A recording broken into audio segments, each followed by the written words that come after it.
hello गाइजहरु के छ मेरो चाहिँ एकदमै ठीक छ अनि आज म जादै छु मनिचु चाहिँ म पहिला पनि गएको 2 वर्ष अगाडि तर त्यतिखेर हरियाली चाहिँ थिएन विन्टरमा गएको अहिले एकदमै राम्रो भएको रहेछ ठाउँ अझै पनि जान मन लाग्यो मलाई त्यही भएर म अब जादै छु अब चाहिँ भने म हिडेको ठ्याक्कै 2:30 साढे 2 भएछ बाइ बाइ आज चाहिँ एक्लै छैन म दिदीसँग जादै छु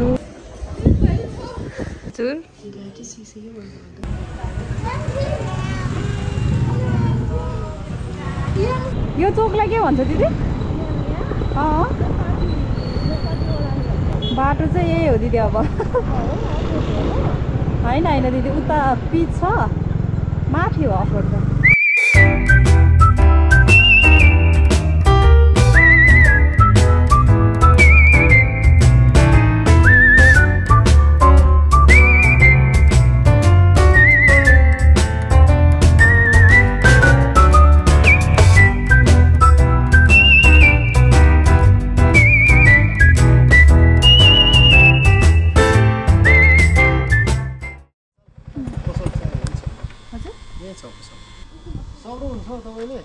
सक्छु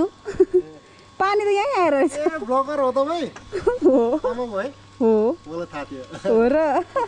मैले हेरेको थिएँ कि तपाईको यहाँ माथि म पहिला पनि आएको थिएँ नि मलाई थाहा थियो ए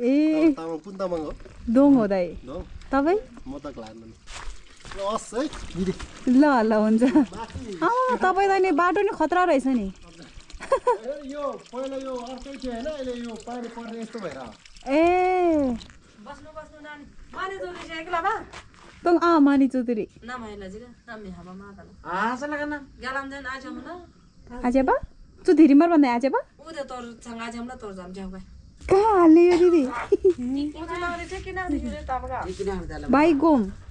बाइक मलाई स्कुटी आन पक्का स्कुटी रे नाम ताए त म किना रे पिक्चर जान्छ पर्छ यत्रो खान्छ त हामीले यहाँ पानी खाएको कस्तो मिठो रहेछ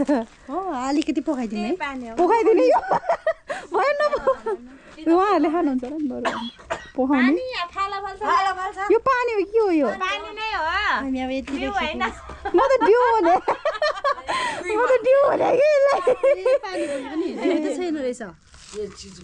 मैले अघि धारामै खाएको कस्तो मिठो रहेछ यहाँको पानी लोकल पानी है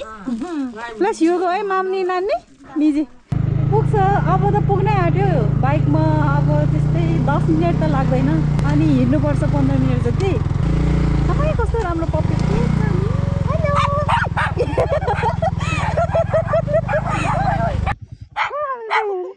ल नि यो बाइकको आएर हो क्या जाऊ जाऊ जाऊ गयो बाइकको साउन्डले गर्दा नि होला कि गाह्रो छ बाटो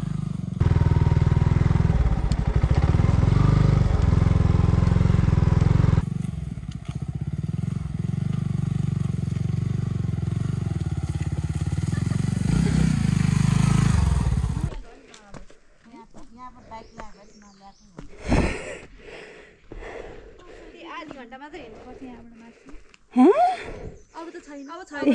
भर्याङ भर्याङ ए हुन्छ दिदी यहाँ कस्तो चिप्लो रहेछ कि अब चाहिँ भने हाम्रो पैदल यात्रा सुरु भइसकेको छ काफल पनि देख्यो तर टिप्न सक्ने होइन काफल देख्यो कि दिदी उ त्यहाँ हो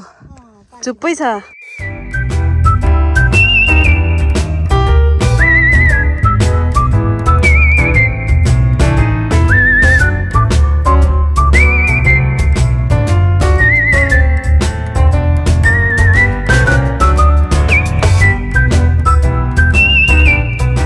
हट्यो नि अलिकति ड्रोन उडाउनु अब चाहिँ हुन्छ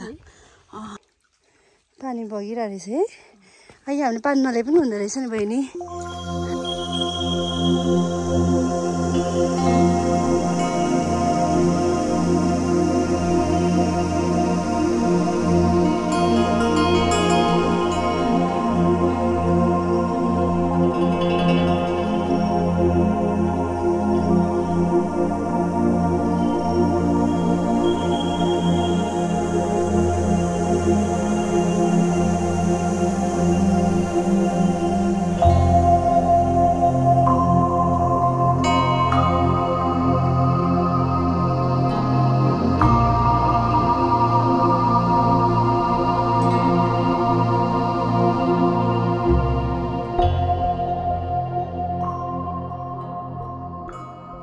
गाइजहरू अब हामी फर्केको बाइक भएको ठाउँमा आइपुगिसक्यो बाइक चाहिँ यस्तो छ एकछिन यसो पल्ट्या थियो यहाँ हिलो छ ल ल ल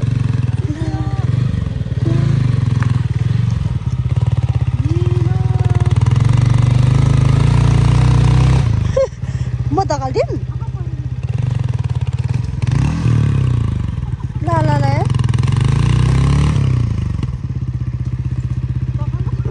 दगाल्दिम ओए गयो गयो गयो गयो गाइस गयो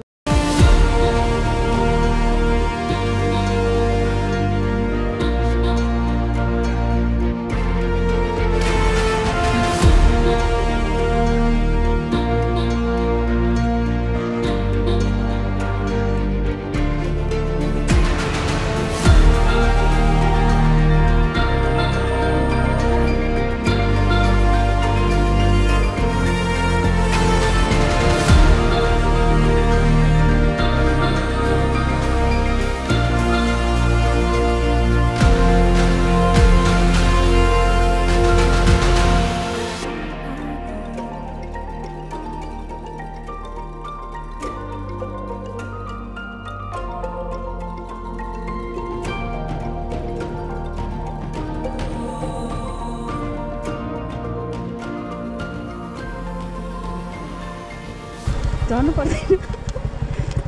सासै फेर्नु है दिदी ओ माने पेन्नु भन्दै हिँड्नुपर्छ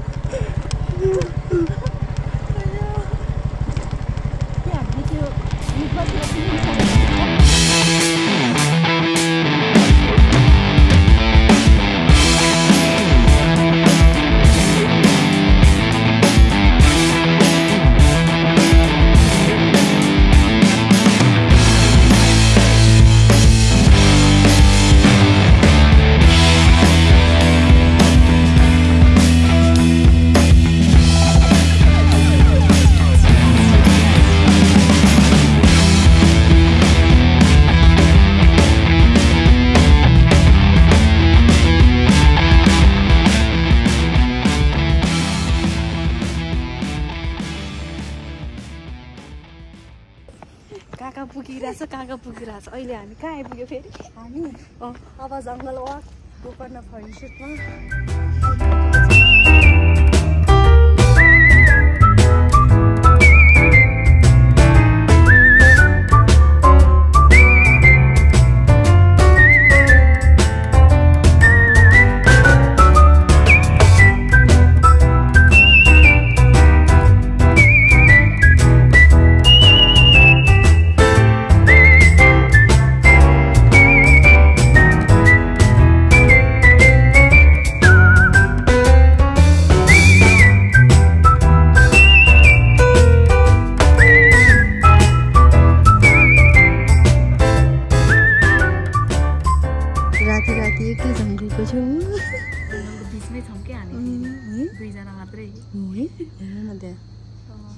बस्न गइसके सबै